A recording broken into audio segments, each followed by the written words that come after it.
Hello दोस्तों, नमस्कार, जय श्री कृष्णा, राधे राधे।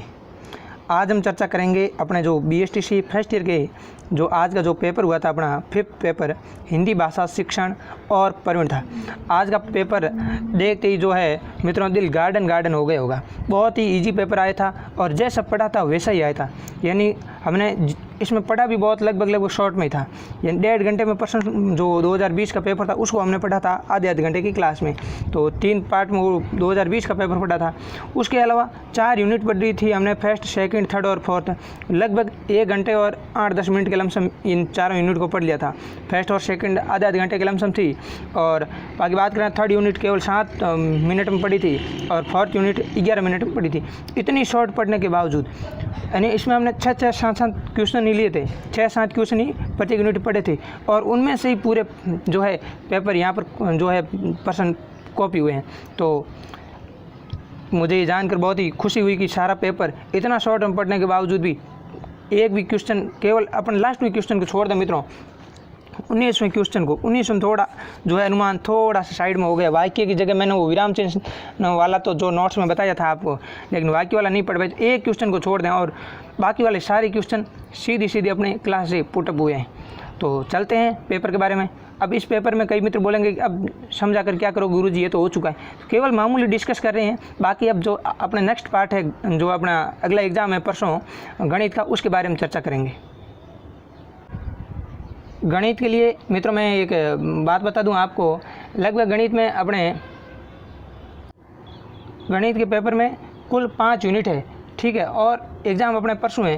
तो एक दिन का हमें बीच में थोड़ा गैप भी मिला है। और गणित के एग्ज़ाम बात करें तो मित्रों कुल 20 क्वेश्चन आते हैं। तो इन सबको भी हम बहुत ही अच्छे से कवर करने वाले हैं। कई मित्रों को अब हिंदी में भी मेरे ख्याल से लगभग बात करें 30-35 जो है दोस्तों के कमेंट आ गए थे कि सर इसका क्या होगा, इसका क्या होगा।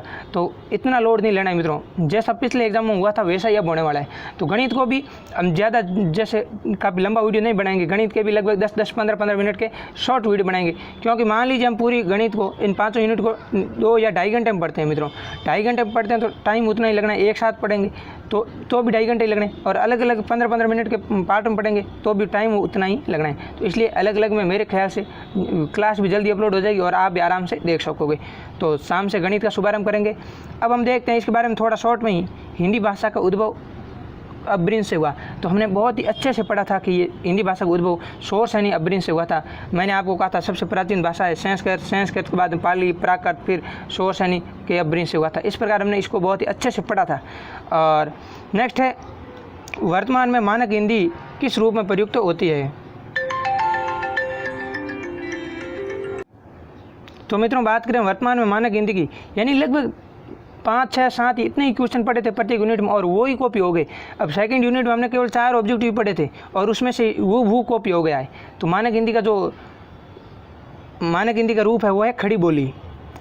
इसमें मित्रों जो थर्ड क्वेश्चन है इसमें थोड़ा सा मुझे भी डाउट है, कन्फर्म तो मैं नहीं बता सकता, लेकिन देखिए छात्र में आरंभिक कौशलों का विकास। आरंभिक कौशल कौन से होते हैं तो हमने बहुत ही अच्छे से पढ़ा था LSRW, ठीक है, listening, speaking, reading and writing, सुनना, बोलना, पढ़ना और लिखना। तो इनका विकास हो जाने के बाद उसको किसका अभ्यास करना चाहिए।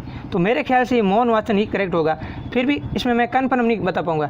अगर आप में से किसी दोस्त को कन्फर्म हो, बिल्कुल 100% कन्फर्म हो, तो आप कमेंट करके बताना और मैं आपका कमेंट पिन कर दूंगा, ठीक है। लेकिन अगर थोड़ी सी बात करें सहस और वाचन की, तो मित्रों ये तो है वाचन की प्रारंभिक अवस्था होती है। इसमें वर्णों की पहचान है जो सहस और वाचन द्वारा करवाई जाती है। तो मेरे ख्याल से इसका उत्तर है जो मौन वाचन होगा, क्योंकि ये एक उन्नत कौशल है, ठीक है। तो भाई ये जो आरंभिक कौशल इनका विकास हो गया तो अब मौन वाचन का ही होना चाहिए शायद तक, लेकिन इसमें मैं कंफर्म नहीं बता पाऊंगा, ठीक है। अब नेक्स्ट क्वेश्चन है खड़ी पाई रही ध्वनि। बहुत ईजी है मित्रों, बहुत ही ईजी। अब कहोगे गुरुजी ये तो पढ़ा या नहीं, तो ये तो बिल्कुल बेसिक सी बात थी। केवल 19वें क्वेश्चन को छोड़ दें मित्रों, लास्ट में को, तो सारे क्वेश्चन बहुत ही सरल है। अब पर्सन एक बार में थोड़ा सा नीचे खड़ी पाई से रही ध्वनि कौन सा है। तो देखिए जो है रचना के आधार पर है, वर्णों को 3 भागों में बांटा गया है। जैसे मान लीजिए ये तय है, ये आगे ले है, तो इनके आगे क्या है, इनको पूरा लिखने के लिए ये तो जैसे किसी के साथ जैसे उल्लास है तो ले आधा आ रहा है तो इस प्रकार से आएगा, ले आधा इस प्रकार से आएगा। लेकिन इनको पूरा करने के लिए क्या करेंगे, खड़ी पाई लगाएंगे, जैसे शय में भी लगाइए, ले में भी लगाइए, इस प्रकार से। और एक तो ये हो गया खड़ी पाई वाले व्यंजन, सेकंड होता है फलक वाले व्यंजन, जैसे क इतना आधा इस प्रकार से लिखते हैं ना, जहाँ भी कुछ भी लिखना हो, जैसे उक्ति लिखना है तो क आधा लिखना है तो इस प्रकार से लिखते हैं, इतना ही, ठीक है। तो ये फलक वाले व्यंजन होते हैं, क है, फ है, ठीक है।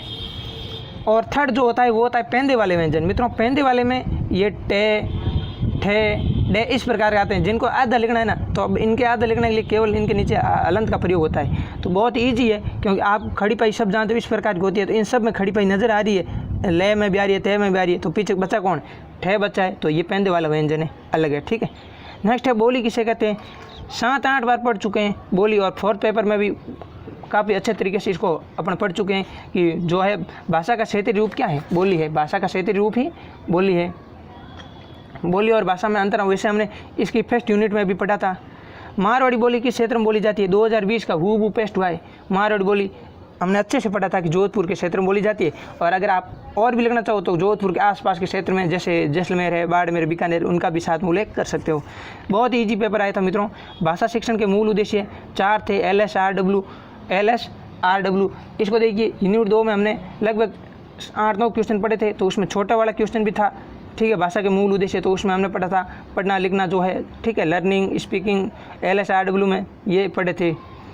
जैसे पहला देखें तो L से लिसनिंग एंड सुनना, स्पीकिंग एंड बोलना, रीडिंग एंड पढ़ना, और राइटिंग यानी लिखना। तो ये सुनना, बोलना, पढ़ना और लिखना मूल उद्देश्य हमने पढ़े थे। ये तो शुरुआत में छोटे में भी पढ़े थे, सेकंड यूनिट की बात करें तो, और लास्ट में, सबसे लास्ट में, सेकंड यूनिट का लास्ट में क्वेश्चन भी फुल डिटेल में पढ़ा था हमने, भाषा शिक्षण के मूल उद्देश्य। तो इसकी लगभग देखें तो सारे क्वेश्चन पढ़े हुए में से ही आए हैं, ठीक है। अब 5 क्वेश्चन है, तो भी भाषा शिक्षण में उद्देश्य की पूर्ति की जांच के लिए मौखिक परीक्षा में छात्रों से क्या क्या करवाया जाता है, तो इसको तो हम 2020 के पेपर में अच्छे से समझ चुके हैं 16वें क्वेश्चन में, ठीक है। और नेक्स्ट है शिक्षक को बच्चों को बोलने का अवसर क्यों देना चाहिए। तो बोलने का अवसर यूनिट 3 में बहुत ही अच्छे से पढ़ा था कि इससे बालक अपने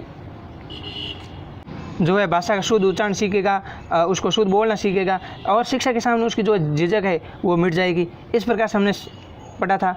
और समूह चर्चा की बात करें तो समूह चर्चा में तो हमने जो 2020 के पेपर में बहुत ही अच्छे से समझा था कि पक्षियों का नाम लेंगे तो फुर्र है, और पशुओं के नाम नहीं बोलना है। इस प्रकार से काफ़ी डिटेल में पढ़ा था मित्रों ये भी क्वेश्चन। तो यहाँ पर मैं ज़्यादा आपका समय जाया नहीं करूँगा। उच्चारण में सुझाव हेतु 4 सुझाव, ये सुझाव नहीं है, सुधार है। तो उच्चारण के सुधार के लिए तो हमने काफ़ी अच्छे ढंग से पढ़ा था, ठीक है। जो है पठन कौशल में भी पढ़ा था, और सुनने के कौशल के बारे में भी पढ़ा था। लेखन के विकास के विभिन्न चरण 2020 के जो है पेपर से पुटअप हुआ है। अब कई दोस्त बोलेंगे सर ये क्या राम कहानी गा रहे हो, कुछ बता भी नहीं रहे हो। तो दोस्तों मैं केवल ये बता रहा हूँ पेपर आया कहाँ से है। जीवनी और आत्मकथा में अंतर, अरे भाई जीवनी और आत्मकथा 2020 में फुल डिटेल में पढ़ा था, और लास्ट में जो मैंने आपके 4, 5, 6 और 7 जो चारों यूनिट की मिला के एक 13 पेज की PDF बनाई थी।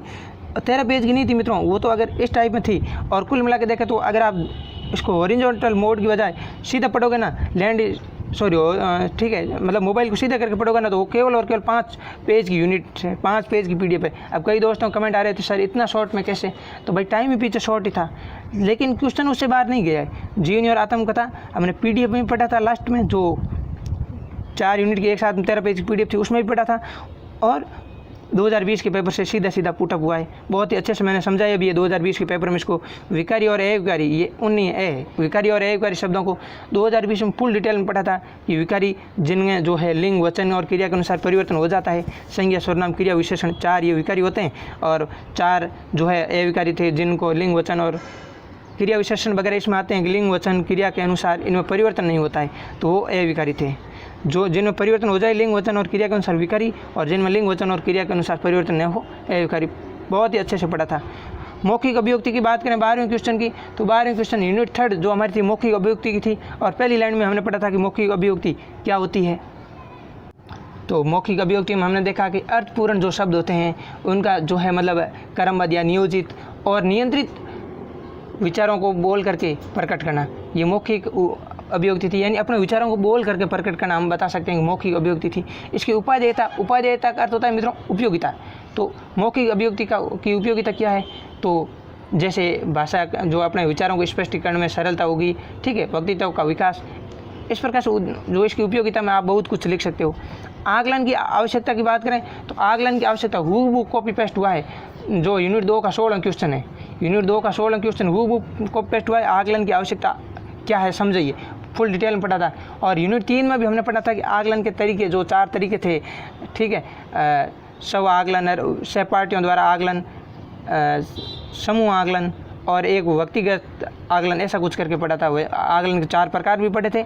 बाकी जो है इसको 16 क्वेश्चन के रूप में यूनिट 2 में फुल डिटेल में पढ़ चुके हैं।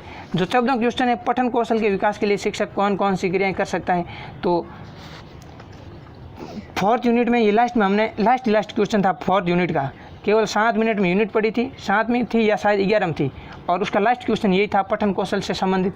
तो बहुत ही ईजी था पठन कौशल की, उसमें हमने विधियाँ देखी थी, वर्ण, शब्द और वाक्य, ऐसा कुछ करके, ठीक है। नेक्स्ट है लेखन की रेखा अनुसरण विधि और अनुलेख विधि। मैंने कहा था मित्रों ये प्रश्न आएगा, मतलब आएगा, 2020 का है और बहुत ही अच्छे तरीके से है। और ये कौन सा 17वां या 18वां क्वेश्चन है जिसको हमने अलग से स्पेशल वीडियो में पढ़ा था। कहने का मतलब मित्रों पूरा पेपर है जो अपनी क्लास से आया है, कुछ भी बाहर नहीं गए हैं। फिर बात करें 16 की, 17 की, 18 की, 19 की, तो सारे के सारे, केवल 19 को छोड़ दे मित्रों। तो जैसे कहानी की आवश्यकता तो 18वें में पूछा है।